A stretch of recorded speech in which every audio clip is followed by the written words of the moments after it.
ఫోటోని కుట్టేద్దాం. నగరంలో సరికొత్తగా ట్రెండ్ అవుతున్న ఎంబ్రాయిడరీ స్టైల్. పూర్తి వివరాలకు చదవండి రేపటి Sakshi Hyderabad edition. Welcome to Sakshi TV cinema.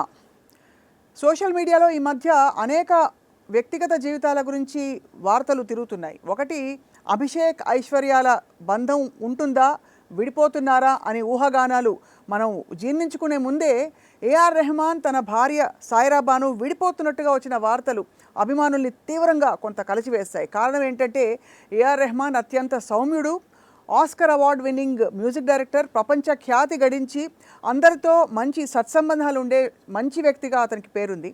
మరి ఇటువంటి వ్యక్తి జీవితంలో పెళ్ళైన 29 సంవత్సరాల తర్వాత ఎందుకు ఇటువంటి ఒక పరిణామం వచ్చుంటుంది అని చాలామంది మాట్లాడుకుంటున్నారు. అండ్ ఇంతకీ వాళ్ళిద్దరి వ్యక్తిగత జీవితం ఈ ప్రైవేట్గానే ఉంచాలి, ప్లీజ్ రెస్పెక్ట్ అవర్ ప్రైవసీ అని వాళ్ళు తెలియపరిచినప్పటికీ కూడా కేవలం ప్రస్తుతం జరుగుతున్న పోకళ్లపై మనం ఇవాళ మాట్లాడబోతున్నాం. ఊహాగానాలకి ఫుల్ స్టాప్ పెట్టే ప్రయత్నం కూడా చేయబోతున్నాం. మనతో పాటు అందరికీ సుపరిచిత విశ్లేషకులు, ప్రముఖ సీనియర్ ఫిల్మ్ జర్నలిస్ట్ భరద్వాజ్ గారు ఉన్నారు. సార్ నమస్కారం. నమస్తే సార్, చాలా డిస్టర్బింగ్ వార్త చాలామందికి ఇది. నేను చెప్పినట్టుగా ఇందాక అంత అద్భుతమైన సంగీతం పలికించిన వ్యక్తి అంటే విడాకులు అనగానే ఒక అపశృతిగా చూస్తారు. శృతిబద్ధమైన సంగీతం ఇచ్చే ఈ వ్యక్తికి అపశృతి ఏమిటి సార్? అంటే ఆయనే చెప్పుకున్నట్టు మేము అంటే 30 ఏళ్ల వివాహ బంధాన్ని సెలబ్రేట్ చేసుకోవాలనుకుంటున్నాము. ఆ టైంలో ఇది కొంచెం బాధ కలిగించింది అని చెప్పి ఆయన ట్వీట్ చేశాడు. చేస్తూ అయినప్పటికీ ఆవిడ నిర్ణయాన్ని గౌరవిస్తున్నాను నేను అన్నాడు. నిర్ణయం ఆవిడదే, ఆవిడ వైపు నుంచే ఆ నిర్ణయం వచ్చింది. దీనికి కారణాలు ఏమైనా అయి ఉండొచ్చు, వాళ్ళు బయట ప్రపంచంతో పంచుకోవాలని అనుకోవడం లేదు. అవును, మా ప్రైవసీని మీరు రెస్పెక్ట్ చేయండి అని అడుగుతున్నారు. ఆయన అదే అడిగాడు, ఆవిడ అదే అడిగింది, పిల్లలు కూడా అదే మాట్లాడారు. అవును, మేము మా తల్లిదండ్రుల నిర్ణయాన్ని గౌరవిస్తున్నాము అన్నారు వాళ్ళు. అంటే ఏం జరుగుంటుంది అనే దాని మీద ఎవరి లెవెల్లో వాళ్ళు మాట్లాడుతున్నారు. రకరకాల పేర్లు సర్క్యులేషన్లోకి వస్తున్నాయి. కానీ ఏదైనా జరుగుండొచ్చు, అవును, ఏదైనా జరుగుండొచ్చు. వివాహము అంటే ఒకళ్ళనొకళ్ళు రెస్పెక్ట్ చేసుకోవటం, ఒకళ్ళ మీద ఒకళ్ళు నమ్మకం ఉంచటం. అది చెదిరినప్పుడు కలిసి ఉండాల్సినటువంటి అవసరం లేదు. అవును, ఆ నిర్ణయం తీసుకుని విడిపోవటమే మంచిది. ఆత్రేయ గారు చాలా ఒక సందర్భంలో చెప్తాడు, అడిగేందుకు నీకున్నది మమకారం, విడిపోయేందుకు తనకున్నది అధికారం అని ఒక పాటలో రాశాడు. అంటే ప్రేమించుకున్న జంట అతను వేరే అమ్మాయితో తిరుగుతున్నాడు అని తెలిసి ఈ అమ్మాయి అడిగినప్పుడు లేదు నేను తనతోనే ఉందామనుకుంటున్నాను అంటాడు. తను అన్నప్పుడు ఈ అమ్మాయి మనసు ఒక పాడుకునేటువంటి పాట కోకిలమ్మ సినిమాలో, బాలచంద్ర గారి కోకిలమ్మ సినిమాలో, అందులో పోనీ పోతే పోనీ అని పాట. అది అందులో రాస్తాడు, ఇది అడిగేందుకు నీకున్నది మమకారం, విడిపోయేందుకు తనకున్నది అధికారం అంటాడు. అంటే విడిపోవాలి అనే నిర్ణయం తీసుకోవటం అనేది అధికారమే, దాన్ని గౌరవించి తీరాలి. కరెక్ట్. కాదు అని అడగటం వరకు ఓకే, మమకారంతో నువ్వు కొంచెం పాకులాడు అంతే తప్ప కాదు అనడానికి అవకాశమే లేదు అక్కడ. విడిపోవాలి అనే నిర్ణయం అవతల వాళ్ళు తీసుకున్న తర్వాత కాదు అనే పరిస్థితి ఎవరికీ ఉండదు. అవును, అందుకని ఖచ్చితంగా దాన్ని రెస్పెక్ట్ చేసి తీరాలి. రెహమాన్ ఆ ఉద్దేశంతోనే ఆవిడ నిర్ణయాన్ని రెస్పెక్ట్ చేస్తూ ఆయన చెప్పాడు, మేము త్రిదశాబ్ది ఉత్సవాలు అనుకున్నాం కానీ ఇలా జరగటం దురదృష్టకరం అన్నాడు. అక్కడ వరకే. అవును, అంతకు మించి ఒక్క మాట తను మాట్లాడలేదు, ఆవిడ మాట్లాడలేదు. అలాగే వీళ్ళ తరఫున, ఆవిడ తరఫున ఇప్పుడు కోర్టులో అపీర్ అవుతున్నటువంటి అడ్వకేట్ గారు కూడా ఒక మాట అన్నారు. ఆవిడ అంటే కలిసి ఉండే పరిస్థితులు లేనప్పుడు ఎందుకు కలిసి ఉండాలి, ఏమిటి అంటే అలా అని రిస్ట్రిక్షన్ ఏమన్నా ఉందా, లేదు కదా, విడిపోవడానికి అవకాశం ఉన్నప్పుడు విడిపోవడమే మంచిది కదా అంది ఆవిడ అన్నారు. అయితే ఇక్కడ సార్ మీరు అన్నట్టుగా విడిపోవడానికి ఆవిడదే చాయిస్ అంటే, ఇతను 30 ఏళ్ల వివాహ బంధాన్ని మేము సెలబ్రేట్ చేసుకుందాం అనుకున్నాను, అది వీలు కాలేదంటే నాకు ఇష్టం లేదు అయినా నేను గౌరవిస్తున్నాను అన్నట్టే అన్వయించుకోవాలి కదా. సో ఇప్పుడు వస్తున్న ఇతర ఊహాగానాలు అంటే మామూలుగా అందరూ టిపికల్గా ఆలోచించేది పురుషుడి జీవితంలో ఇంకొక స్త్రీ ప్రవేశించి ఉండవచ్చని. అవును. సో చాలా పరిస్థితుల్లో అది నిజం కూడా అవుతుంది. కానీ ఈ విషయంలో ఎంతవరకు మనం అన్వయించుకోవడం సబబ్ అంటారు? గతంలో ఆయన డైరెక్టర్గా, ప్రొడ్యూసర్గా వహించిన సినిమాలో హీరోయిన్ అని, ఇంకోళ్ళు ఎవరో ఆయన టీంలో అని రకరకాల పేర్లు కూడా బయటకు వచ్చాయి. అదేనండి, ఇప్పుడు ఆయన టీంలో ఒక మెంబర్ ఆవిడ కూడా డివోర్స్కి వెళ్ళారు. ఇప్పుడు వెళ్ళిన అంటే ఆ సందర్భాన్ని దీన్ని కూడా కలిపి బహుశా ఎందుకనే విడాకులు తీసుకుంటోంది ఆవిడ అని చెప్పి మాట్లాడుతున్నారు. దాన్ని కూడా ఆవిడ మెన్షన్ చేశారు. అంటే ఆవిడ తరఫున లాయర్ సైరా భాను గారి తరఫున అడ్వకేట్ ఎవరైతే ఉన్నారో ఆవిడే మాట్లాడారు. దానికి దీనికి ఏ సంబంధము లేదు, అనవసరంగా రెండింటిని కలిపి చూడొద్దు అని. అవును. కాబట్టి ఆవిడ చెప్పింది కాబట్టి అయి ఉండే అవకాశం లేదు. అండ్ మోర్ ఓవర్ రెహమానే చెప్పారు కదా నాకు, అంటే అలా చెప్పాల్సిన అవసరం లేదు కదా. 30 ఏళ్ల బంధం మేము పెట్టుకుందాం అనుకున్నాం, సెలబ్రేట్ చేసుకోవాలనుకున్నాం అన్నాడు ఆయన. అంటే అతనికి ఇలాంటి వేరే ఉద్దేశాలు ఉంటే ఆ మాట అనరు కదా ఆయన. అనరు. ఒకవేళ అంటే ఎక్కడో స్ట్రైన్ అయిందండి వాళ్ళ రిలేషన్ అనేది, ఎక్కడో ఇబ్బంది కలిగింది అతని ద్వారా, ఆవిడ హర్ట్ అయి ఉండొచ్చు. ఇక కొనసాగటం అనవసరము అని అనుకుని ఉండొచ్చు. ఇక్కడ ఆవిడ తప్పుందా ఆయన తప్పుందా అనేది వాళ్ళ పర్సనల్ గొడవ. అవును. కొన్ని సందర్భాల్లో ఒక 4 సంవత్సరాల తర్వాత మళ్ళీ ఈ నిర్ణయం తప్పు అని అనుకోవచ్చు. లేదు ఈ రోజు నేను నిర్ణయం తీసుకోవడం వల్లనే ఇప్పుడు బాగున్నాను అని కూడా అనుకోవచ్చు. అవును. కాబట్టి అంటే వాళ్ళిద్దరూ చాలా అన్యోన్యంగా ఉండేవాళ్ళు. ఆయనతో పాటు ప్రతి టూర్కి ఆవిడ వచ్చేది, కానీ ఈ మధ్య కనిపించడం లేదు. అవును. దాన్ని కూడా ఇప్పుడు తీసుకొచ్చి రాస్తున్నారు. అవును. అంటే ఆవిడ మానేసిన దగ్గర నుంచి ఏదో గొడవ నడుస్తోంది, ఇది చాలా కాలంగా నడుస్తోంది అని, అందుకనే ఆవిడ డివోర్స్ కోరుతున్నారు అని. రైట్. ఫైనల్గా ఆవిడ డెసిషన్ అది క్లియర్ అవుతుంది, అది క్లియర్గా స్పష్టమైంది మనకి. ఆవిడకి ఉండలేను, సఫికేషన్లో ఉన్నాను అని అనుకుని ఆవిడ విడిపోయి హాయిగా ఉండాలనుకున్నారు. అది దాన్ని రెస్పెక్ట్ చేయటం ఎవరైనా సరే. అంటే ఎవరో అన్నారు సార్, అంటే ఎవరి వ్యక్తిగత జీవితం గురించి మనం చెప్పలేం, కానీ అందులో ఇంత గౌరవం సంపాదించుకున్న వ్యక్తులు, వాళ్ళ గురించి నిజంగా మనం ఊహాగానాలకి ఎక్కడా తావివ్వకూడదు. అయితే ఎవరో ఒక పెద్ద మనిషి అన్నారు సార్, ఒంటరితనం అంటే బంధంలో ఉండి అవతల వాళ్ళు పట్టించుకుపోవడం అంత నరకం ఒంటరితనం, అవును, విడిగా ఉండడంలో ఉండే ఒంటరితనం కంటే అది ఘోరమని. అవునండి. అంటే చాలా సందర్భాల్లో తన వాళ్ళు అనుకున్న వాళ్ళు పట్టించుకోకపోవడం అనేది చాలా దుర్మార్గమైన నిర్ణయాలకు కూడా దారితీస్తుంది. అవును. చాలా సందర్భాల్లో ఆత్మహత్యలు ఇలాంటి సందర్భాల్లోనే జరుగుతాయి. అంటే తన దగ్గర వాళ్ళు అనుకున్న వాళ్ళు తను తీవ్రమైనటువంటి కష్టాల్లో ఉన్నప్పుడు వాళ్ళు ముఖం చాటేసినప్పుడు, లేకపోతే పట్టించుకోవడానికి ముందుకు రానప్పుడు, అవును, అప్పుడు వాళ్ళ లోన్లీనెస్ అనేది ఒక అంధకారంగా మారిపోతుంది. అవునవును. ఆ మారిపోయిన సందర్భంలోనే ఎక్కువగా ఆత్మహత్యల వైపు వెళ్తారు, కరెక్ట్, ఒక డిప్రెషన్లోకి వెళ్ళటానికి. కానీ ఇక్కడ ఈవిడ విడిపోవాలి అని నిర్ణయం తీసుకోవటం, ఆ తర్వాత తన జీవితం ఏమిటి అనేది ఆవిడ ఒక ప్లాన్ చేసుకుని ఉంటారు. అవును. ఆ ప్లాన్ ప్రకారం వెళ్ళిపోతారు ఆవిడ. కలిసి ఉండే పరిస్థితి కానీ లేదు. అంటే ఒకటండి, ఇక్కడ భార్యాభర్త ఇద్దరు వాళ్ళు దంపతులు అనేటువంటి ఒకే పదంలో ఉంటారు, కానీ ఎవరికి వాళ్ళు విడిగా ఒక యూనిట్గానే ఉంటారు. ఎవరి మెదడు వారిదే, ఎవరి బ్రాటప్ వారిదే, ఎవరి అభిప్రాయాలు వారివే. ఈ అభిప్రాయాలు చాలా సందర్భాల్లో రాజీ పడి కొనసాగుతారు. అవును. రాజీ పడలేని సందర్భాలు కూడా వస్తాయి. కానీ అటువంటి పడలేని సందర్భాలు మామూలుగా ఇన్నేళ్లు గడిచిపోయాక ఒక బంధంలో మరొక మూడో వ్యక్తి రావడమో, లేదు ఒక కీలక అంశంలో ఒక నమ్మకం వమ్ము కావడమో తప్ప మరొకటి ఉండదు కదా సార్. డెఫినెట్గా. సో ఆబ్వియస్లీ దీనివల్ల అందరూ ఇలా అయి ఉండొచ్చు, అలా అయి ఉండొచ్చు అని అనుకుంటున్నారు. ఎందుకంటే 29 సంవత్సరాలు గడిచిపోయాక ఒక అలవాటుతో ఇంకా జీవితం, మనలో పెళ్ళిళ్ళు అయ్యాయి, కూతురు పెళ్లి మనం చాలా ఘనంగా చేశారు, సంప్రదాయబద్ధంగా చేశారు. అటువంటి పరిస్థితుల్లో ఇంతటి స్టెప్కి ఆవిడ కూడా, సైరా భాను గారు కూడా ఇంత స్టెప్ తీసుకోరు. సో మీకుండే అపారమైన అనుభవంతో సార్, ఇది ఐశ్వర్య అభిషేక్ల విషయం కావచ్చు, అక్కడ జయం రవి గారి జీవితం గురించి కూడా మాట్లాడుతున్నారు అందరూ. మీరేమనుకుంటారు సార్, ఎందుకు అవుతాయి బాలీవుడ్లో ఇటువంటి పరిస్థితులు? సినిమా పరిశ్రమలో వాళ్ళు సెలబ్రిటీలు కాబట్టి మనం చర్చించుకుంటున్నామండి. బయట కూడా అవుతాయి చాలా అంటారు. బయట రోజువారీ జీవితంలో ఇప్పుడు మీరు ఫ్యామిలీ కోర్టుకు వెడితే రకరకాల కారణాలు, లేదు విపరీతమైన రష్ ఉంటుంది అక్కడ. విపరీతమైన రష్ ఉంటుంది. చాలామంది అప్లై చేసుకునేవాళ్ళు, వాయిదాలకు వచ్చే వాళ్ళతో కిటకిటలాడుతూ ఉంటుంది కోర్టు. అక్కడికి వెళ్ళినప్పుడు అర్థమవుతుంది ఇంతమంది విడిపోవాలనుకుంటున్నారా అని. కాబట్టి కలిసి ఉండటము, విడిపోవటం, ఈ రెండు అనివార్యం అండి. అంటే కలిసి ఉండే పరిస్థితి లేనప్పుడు ఖచ్చితంగా విడిపోవడమే మంచిది. కరెక్ట్. అయితే ఇక్కడ ఒక విషయం సార్, ఇప్పుడు రెహమాన్ గారి వ్యక్తిత్వం గురించి, గతంలో ఆయన మత మార్పిడి మొదలుకొని అన్నీ ఇప్పుడు తవ్వుకుంటూ వచ్చింది సోషల్ మీడియా అంతా. అవును. దానికి ముడిపెట్టే ప్రయత్నం చేయడం, ఒక వర్గం ప్రజలపై కొన్ని కొన్ని అంటే ఇవి నైజం అని ఆపాదించడం, ఇవన్నీ జరిగిపోతున్నాయి. సో దీని గురించి మీ అభిప్రాయం ఏంటి సార్? అంటే ఇది ఆయనకి మతపు రంగు పూసేటువంటి ఒక ప్రయత్నం ఇంకొక గొడవలో నడుస్తోందండి ప్యారలల్గా. అదేమిటి సార్ అది? కడప దర్గాకి అయ్యప్ప మాల వేసుకుని రామ్ చరణ్ మొన్న వెళ్ళడం. వెళ్ళాడు. అయ్యప్ప మాల వేసుకుని దర్గాకు వెళ్ళొచ్చా అనే దాని మీద ఒక ధర్మమీమాంస చర్చ జరుగుతోంది బయట. అవును, అవును.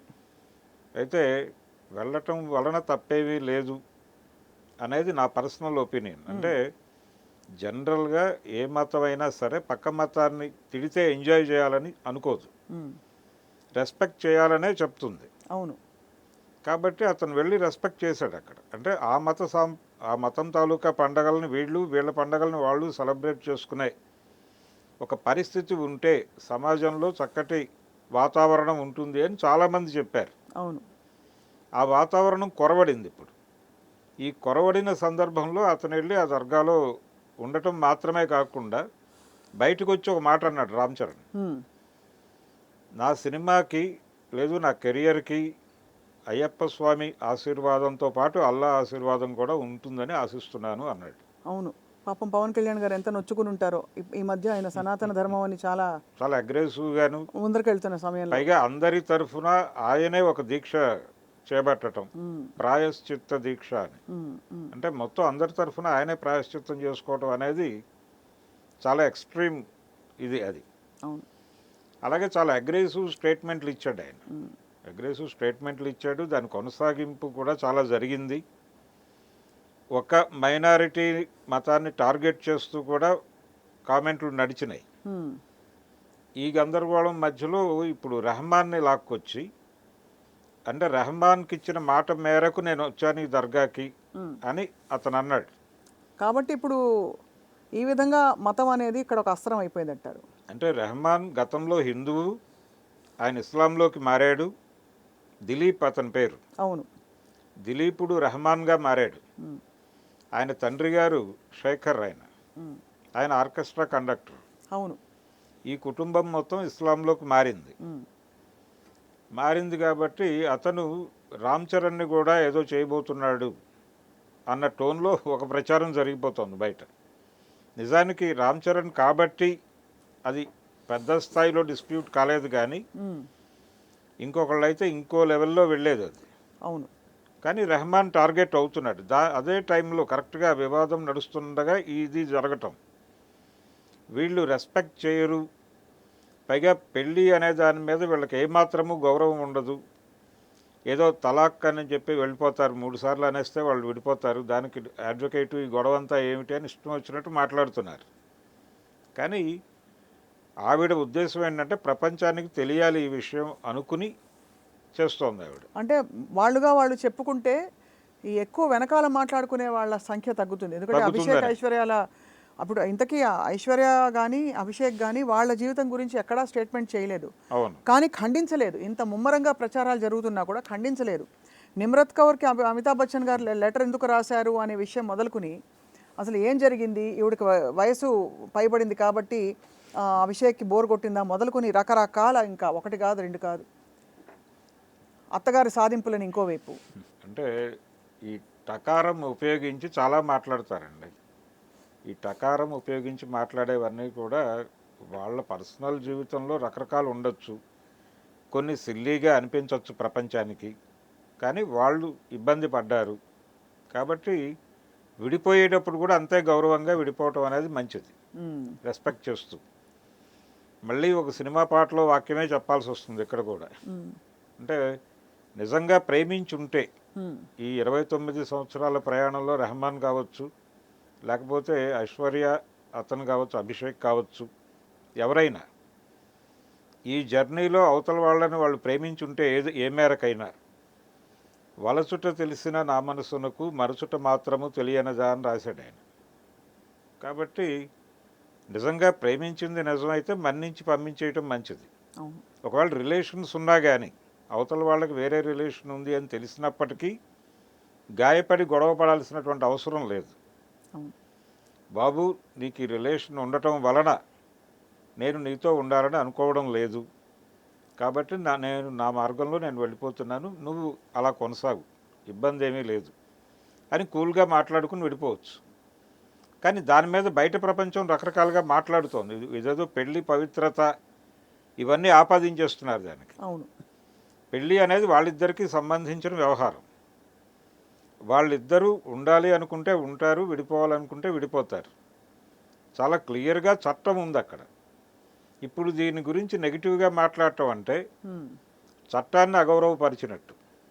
అలాగే రాజ్యాంగం ప్రామిస్ చేసినటువంటి వ్యక్తి స్వేచ్ఛను కూడా భంగపరిచినట్టుగా భావించాల్సి ఉంటుంది. అవును. అందుకని ఇప్పుడు ఈ డివోర్స్ గురించి ఎవరైనా నెగిటివ్గా మాట్లాడితే వాళ్ళు కాన్స్టిట్యూషనల్ వయలేషన్కి వెళ్ళినట్టుగానే చూడాల్సి ఉంటుంది. కరెక్ట్గా చెప్పారు సార్. అయితే ఇప్పుడు ఇక్కడ మరి రెహమాన్ గారు ఇంకొక మాట కూడా అన్నారు, విరిగిపోయిన ముక్కలు, బ్రోకెన్ పీసెస్ అని అన్నారు. అది అంటే ఎక్కడో ఆయన చాలా హర్ట్ అయిపోయినట్టు అనిపిస్తున్నారు. కానీ ఆవిడ ప్రతిపాదించింది ఆవిడ కాబట్టి ఆవిడే హర్ట్ అయి ఉంటారని కూడా అనుకుంటున్నారు. ఇద్దరు ఇబ్బంది పడ్డారు. ఇద్దరు ఒకళ్ళనొకళ్ళు ప్రేమించి ఉంటారు. ఈ ట్రావెల్లో ఆవిడ నుంచి విడిపోవాల్సి రావడం ఆయనకి పెయిన్ అయ్యి, అలాగే ఆవిడకి పెయిన్ అయ్యి. కానీ తప్పదు, ఈ జీవితాన్ని ముందుకు తీసుకువెళ్ళాలంటే ఈ రిలేషన్లో ఉంటే కుదరదు అనే అభిప్రాయానికి వచ్చిన తర్వాతే విడిపోయారు. కాబట్టి దాన్ని గౌరవించడం తప్ప చేయగలిగింది ఏం లేదండి. అది అంటే భగవంతుడు అనే ఒక మాట కూడా, గాడ్ అనే మాట వాడడంతో ఆయన చాలా దైవికమైన సంగీతం అందించారు. కొన్ని పాటలు మనం వింటే ఇప్పటికీ జోధా అక్బర్ సినిమా కావచ్చు, ఆయన సూఫీ పద్ధతిలో. అవును, సూఫీ సంగీతాన్ని సినిమాల్లోకి ప్రవేశపెట్టి దానికి శాస్త్రీయ సంగీతపు సొగసులు అద్దినటువంటి చరిత్ర ఉంది ఆయన. అంటే నిజంగా గంగా జమున తెహజీబ్ అంటారు కదా, అలాగా ఆయనకుండే శాస్త్రీయ నేపథ్యం. మరోవైపు ఇది అంటే దాదాపు ఒక డివైన్ ఫీలింగ్ క్రియేట్ చేసే పాటలు మాత్రం అద్భుతంగా అందించారు రెహమాన్ గారు. సో ఈ సందర్భంలో పాపం వాళ్ళకి వాళ్ళ వ్యక్తిగత ప్రయాణాల్లో భగవంతుడు బోల్డ్ అంతా ఏంటి అండగా ఉండాలని కోరుకోవడం తప్ప ఏం అనలేము సార్. అంతే. ఇంతకీ సార్, అమితాబ్ బచ్చన్ గారి ఇంట్లో ఇటువంటి ఒక పవర్ స్ట్రగుల్ అంటారా దీన్ని మీరు? అంటే ఇప్పటి వరకు మనకు చూసినది, మొన్న ఐశ్వర్యరాయ్ పుట్టినరోజుకు కూడా అభిషేక్ రాలేకపోయారు. వాళ్ళ అమ్మమ్మ పుట్టినరోజు అయితే అమ్మమ్మకి సుస్థి చేసిందని చెప్పి వెళ్ళారు, అక్కడ ఉండిపోయారని చెప్పి వినికిడి. అది సర్వసాధారణంగా కొన్ని 10 పుట్టినరోజులు అయిపోయాక భర్త ఉండకపోవడం అనేది అది కూడా ప్రతి పెళ్లిలో జరుగుతుంది. అది కానీ సంసారంలోనూ జరుగుతుందండి. మరి ఇక్కడ ఆయన లేకపోవడం ప్లస్ ఇవి రావడం ఏ రోజు వచ్చి ఎవరు ఖండించలేదు ఇంతవరకు ఐశ్వర్య గారి. అయితే ఈ సెలబ్రిటీస్ తాలూకా రిలేషన్ మీద విపరీతమైన నిఘా అయితే కొనసాగుతోందండి. అంటే ప్రతి ఒక్కరూ ఏదో ఒక సోషల్ మీడియా ప్లాట్ఫామ్లో మెంబర్ అయి ఉంటున్నారు. అవును. సో వాళ్ళ ట్విట్టర్ అకౌంట్ మీద లేకపోతే వాళ్ళ ఇన్స్టా అకౌంట్ మీద విపరీతంగా అబ్జర్వేషన్ ఉంటుంది.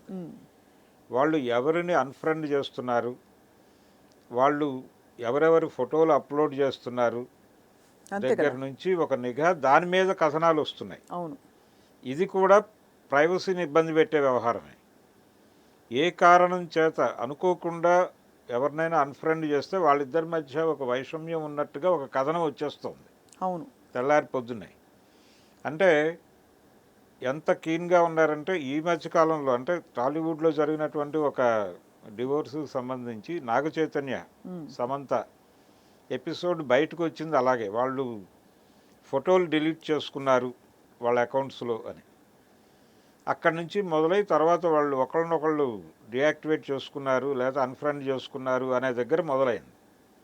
ఇక అక్కడి నుంచి కథనాలు ఫైనల్గా అది అవును వాళ్ళు మేము ఈ బంధం నుంచి వెళ్ళిపోతున్నామని అధికారికంగా ప్రకటించక తప్పని పరిస్థితి కల్పించేశారు. అంటే ఇక్కడ కూడా మళ్ళీ మూడో వ్యక్తి ప్రమేయం ఉండబట్టి వీళ్ళిద్దరూ అప్పటికే ఇష్టపడుతూ మొదలుపెట్టారని, దానివల్లే ఇదైందని తర్వాత మనకి వెల్లడైంది. అంటే వెల్లడైందని కూడా అది అంటే ఎప్పుడు కలిశారు ఏ డేటో చెప్పడం కష్టం, కానీ ఇప్పుడు ప్రస్తుతం శోభితతో ఆయన కొత్త జీవితం మొదలుపెట్టి అవును ఈ సమయంలో అంటే నిన్న ఐశ్వర్యరాయ్ గారు ఆవిడ ఫోటోలు ఏవో అప్లోడ్ చేశారు సోషల్ మీడియాలో. అవి కూడా అందులో మళ్ళీ ఇతను లేడని, అభిషేక్ లేని ఫోటోలు అప్లోడ్ చేయటం జరిగింది. కాబట్టి సీరియస్గానే ఉంది వీళ్ళ రిలేషన్, ఏదో చాలా ఇబ్బందుల్లో ఉంది అనేది ఒక కథనం మార్కెట్లోకి వచ్చేసింది. అంటే అంబానీ గారి కొడుకు పెళ్లిలో కూడా, అనంత్ అంబానీ గారి పెళ్లిలో కూడా వీళ్ళు రావడం ముగ్గురు నలుగురు ఒకవైపు, మళ్ళీ ఐశ్వర్య తన కూతురు ఆరాధ్యతో కలిసి రావడం, అది కూడా అందరి దృష్టిని ఆకర్షించి అవును. చూసాం. ఈ మధ్య తను ఒళ్ళు చేయడం కొంచెం ఐశ్వర్య మొహంలో అది స్పష్టంగా కనిపించడం, కాబట్టి ఇది ఒత్తిడికి లోనై ఉంటారేమో అని. ఇవన్నీ సరే అందరు రాసుకునే కవిత్వాలు, బట్ ఏదేమైనా సరే మొత్తానికి సెలబ్రిటీ మ్యారేజెస్ ఇప్పుడు కొంచెం రేడార్లో పడ్డాయి అన్నమాట. అదే ఉంటుందండి, ఎక్కడైనా జరుగుతుంది. సెలబ్రిటీస్ కాబట్టి ప్రపంచం మాట్లాడుకుంటుంది, కాబట్టి వాళ్ళు ఇంకొంచెం ఇబ్బంది వాళ్ళకి. నిజానికి సార్ ఇప్పుడు ప్రస్తావన వచ్చింది కాబట్టి అమితాబ్ బచ్చన్ గారి విషయంలో కూడా రేఖా గారితో ఉండే అనుబంధం, జయా బచ్చన్ గారు అయితే సిమి గరేవాల్ షోలో ఒక ఈజీ రొమాంటిక్ అంటే ఆవిడ చాలా చిన్న వెటకారంతో తిరిగి చూసి నాట్ విత్ మీ అంది. ఆ బిట్ కూడా మొన్న ఈ మధ్య వైరల్ అవడం చూసాము. రేఖ ఏ విధంగా ఈయన్ని ఆరాధించారు, ఆయన కూడా రేఖా గారిని ఎంత ఇష్టపడ్డారని ఏవేవో సందర్భాల్ని ముడిపెట్టి మరీ కథనాలు అల్లేశారు. కానీ వివాహం మాత్రం బలంగా నిలబడింది. అది ఆ తరం డిఫరెన్స్ అంటారా? లేదండి, ఆ జనరేషన్లో కూడా అంటే 2-3 విడాకులు తీసుకున్నటువంటి తారలు కూడా ఉన్నారు. ఆఫ్ కోర్స్ ఆ రోజుల్లోనూ ఉన్నారు. అంటే జయంతి గారి కేసే ఉదాహరణ. ఆవిడ 3వ వివాహం నిలబడింది ఆవిడకి. మొదటి 2 వివాహాలు గిరిబాబు అనే ప్రొడ్యూసర్ని పెళ్లి చేసుకున్నారు ఆవిడ, అది నడవలేదు. దానికి ముందు పేకేటీతో పెళ్ళయింది ఆవిడకి, ఆయన్ని వదిలేసింది ఆవిడ. ఆయనకి కూడా అది మొదటి పెళ్ళి కాదు, ఆయనకి 2వ 3వ. ఇలాంటి సందర్భాలు చాలా కనిపిస్తాయి, కానీ అవి ఆ రోజుల్లో ప్రపంచం దృష్టికి పెద్దగా సీరియస్గా పంపు చేయడానికి సోషల్ మీడియా లేదు. అవును, కానీ ఇప్పుడు ఉంది. దాంతో ఎక్కువ మీరు అన్నట్టు రాడార్ అనేది నడుస్తోంది. మనకి ఆమిర్ ఖాన్ గారి వివాహం కూడా వివాహాలు అవును, అంటే ఆయన సునీతారావు గారితో కూడా విడిపోవడం. అవును. సో కమల్ హాసన్ గారు ఒకరు. ఇలా చాలా అంటే అనేక విషయాల్లో ఇప్పుడు నాగార్జున విషయం కూడా ఆ రోజున చాలా చర్చ జరిగినటువంటి సందర్భమే. ఆయన నాగచైతన్య మదర్తో విడిపోయినప్పుడు ఎందుకు ఇలా జరిగింది అనేది అభిమానుల్లో ఒక విపరీతమైన చర్చ. అలా జరగకుండా ఉండుంటే బాగుండేది అని. ఇలా పర్సనల్ లైఫ్లోకి వెళ్ళిపోయి ఎవరికైనా ఎవరి మీదైనా ఇష్టం కొనసాగచ్చు, ఒకే టైంలో ఇంకొకరితో ఇష్టం కూడా ఏర్పడవచ్చు. అవును, ఏర్పడినప్పుడు మాట్లాడి విడిపోవడమే మంచిది. విడిపోయి వాళ్ళు ఎటు నమ్మారు అంటే ఏది కూడా స్థిరంగా ఉండాల్సిన అవసరం లేదు. అవును, ఇద్దరు భార్యాభర్తలు, ఇద్దరు 2 యూనిట్లు. అవును, ఆ యూనిట్ల మధ్య ఐక్యత ఉండొచ్చు, ఉండకపోవచ్చు. కానీ విడిపోయేటప్పుడు కానీ కలిసి ఉండేటప్పుడు కానీ ఆ గౌరవానికి భంగకరంగా వ్యవహరించకూడదు. చాలా మంచి మాట చెప్పారు సార్. ఫైనల్గా ఒక మాట అడగాలి. మొన్న రామ్ చరణ్ గారు దర్గాకి వెళ్ళడం ఒక ఎత్తు అయితే, బయటకు వచ్చి ఆ స్టేట్మెంట్ చేయడం వెనక ఆయనకి తెలుసుంటుంది ఆ టైంకి. ఈ పాటికి ఈ గతంలో జరిగిన అనేక ఉండి లేని కాంట్రవర్సీస్లో సెలబ్రిటీస్ రావడం, ఆయన తెలిసే ఆ వ్యాఖ్య చేసుంటారని చాలామంది అన్వయించుకుంటున్నారు. అంటే పని కట్టుకుని ఆ మాట అన్నారని. ఎందుకంటే అనకుండా దర్గాకు వచ్చానండి బాగుంది అని వెళ్ళిపోవచ్చు. కానీ లేదు, ఏం అనకుండా వెళ్ళిపోవచ్చు. అయ్యప్ప మాల వేసుకుని ఆ మాట అన్నారంటే, మరోవైపు అక్కడ ఇంట్లో బాబాయ్ సనాతన ధర్మం అని పట్టుకున్న టైంలో ఈయన ఈ మాట అనడాన్ని మీరు ఎలా అన్వయించుకుంటున్నారు సార్? ఈయన సనాతన ధర్మం అంత లోతుగా వెళ్ళి ఆలోచించే పరిస్థితి లేదండి. పవన్ కళ్యాణ్ ఇవన్నీ ఆలోచించి ఉండడు. అయితే ఇది కూడా ఆపాదనే. ఆయన తను ఏమనుకుంటున్నాడో అది మాట్లాడే ప్రయత్నం చేశాడు అక్కడ, అంతే తప్ప. రెండోది ఆయనకి అది అర్థమైంది. అంటే నేను అయ్యప్ప మాలలో ఉన్నాను, ఇక్కడికి వచ్చాను, ఇది బయట ఎలా ప్రొజెక్ట్ అవుతుంది అనేది ఒక స్పృహ ఉంది ఆయనకి. అందుకనే ఆ స్టేట్మెంట్ ఇచ్చాడు. అక్కడ వరకే తనని తాను కాపాడుకునే ప్రయత్నమే తప్ప సనాతన ధర్మం గురించి అంత లోతుగా వెళ్ళుంటాడని నేనైతే అనుకోవడం లేదు. అది మొత్తానికి సార్, అయితే పలు విషయాలు ఇప్పుడు చర్చనీయాంశం అవుతున్నాయి. అసలు విషయాలన్నీ ఇప్పుడు పక్కకి వెళ్ళిపోయాయి. హేమా కమిటీ రిపోర్ట్ ఏమైందో, ఇంకా అక్కడ జానీ మాస్టర్ వివాదం ఏమైందో, ఇవన్నీ కూడా ప్రస్తుతం కనుమరుగైపోయి ఈ విషయాలన్నీ తెరపైకి వచ్చాయి. అవును, మరి పరిష్కారాలు ఎప్పటికొచ్చునో. అంటే అనేక విషయాలండి. ఈ మధ్య నయనతార ఎపిసోడ్ ఒకటి నడుస్తోంది. నయనతార ఎపిసోడ్ అంటే మీరు అనేది నయనతార ధనుష్. అవును, అది నెట్ఫ్లిక్స్లో రిలీజ్ అయ్యి వర్కౌట్ అవ్వలేదు అది. కానీ దాని మీద వివాదం అయితే నడిచింది. దానికి కొంతమంది మద్దతు ప్రకటించారు చాలామంది. ఆవిడ మద్దతు తెలిపిన వాళ్ళందరికీ కృతజ్ఞతలు కూడా చెప్పారు. ఇలా రకరకాల వివాదాల్లో ఇప్పుడు ఫోకస్ డివోర్స్ మీద అనుకోకుండా రెహమాన్ రాడార్లోకి వచ్చాడు ఇప్పుడు. అది ఎప్పుడు ఏ రకంగానూ తన సినిమాల విషయంలో తప్ప ఆయన ఎప్పుడూ వార్తల్లోకి రాలేదు. అదే ఇది ఫస్ట్ టైం. అవును. అందుకు అంటే ఒక రకంగా సంగీత ప్రపంచం క్రియేటివ్ ఫీల్డ్లో ఇలాంటి వివాదాల్లో ఇరుక్కున్న వాళ్ళు గతంలో చాలామంది ఉన్నారండి. ఉన్నారు. రెహమాన్ మొదటివాడైతే కాదు. కానీ మీరు అన్నట్టుగా ఒకలాంటి ఏ విధమైన వివాదము గతంలో లేకుండా పూర్తిగా క్లీన్ మ్యూజిక్తో పాటు క్లీన్ ఇమేజ్, అలాగే ప్రపంచ ఖ్యాతిని గడించిన ఆస్కర్ విన్నర్గా రెహమాన్ గారు అంటే అపారమైన గౌరవం అందరికీ. కాబట్టి ఇది కొంత వివాహం సందర్భంగా కూడా ఒక మాట అన్నారట ఆయన. అంటే ఈయన పెళ్లి చూపులు ఇలాంటివి ఏమీ లేకుండా వాళ్ళ మదర్ మీద బాధ్యత వదిలేసి, నువ్వు ఎలా చూసినా పర్వాలేదు, నువ్వు చెప్తే నేను పెళ్లి చేసుకుంటాను అని చేసుకున్న పెళ్ళి ఇది అనేది ఇప్పుడు బయటకు వచ్చినటువంటి వార్త. అది అలా వాళ్ళ మదర్ మీద రెస్పెక్ట్తో ఈ వివాహం జరిగింది. ఇప్పుడు ఇలా జరిగింది ఇది అనేది ఒక బాధాకరమైనటువంటి అంశం అభిమానులకి. 57 సంవత్సరాలు ఉన్నాయి కదా సార్ రెహమాన్ గారికి దగ్గర. కాబట్టే కొంచెం ఆశ్చర్యం కలిగించే మా విషయం. కానీ ఏదేమైనా సర్వేజన సుఖినోభవంతో చెప్తూ భరద్వాజ్ గారు ఎప్పటిలాగే నిజంగా చాలా అంటే విపులంగా అట్ ద సేమ్ టైం చక్కటి విశ్లేషణ అందించి విషయాల్ని కొంచెం విడమర్చినందుకు మీకు ధన్యవాదాలు. నమస్కారం సార్. నమస్తే అండి.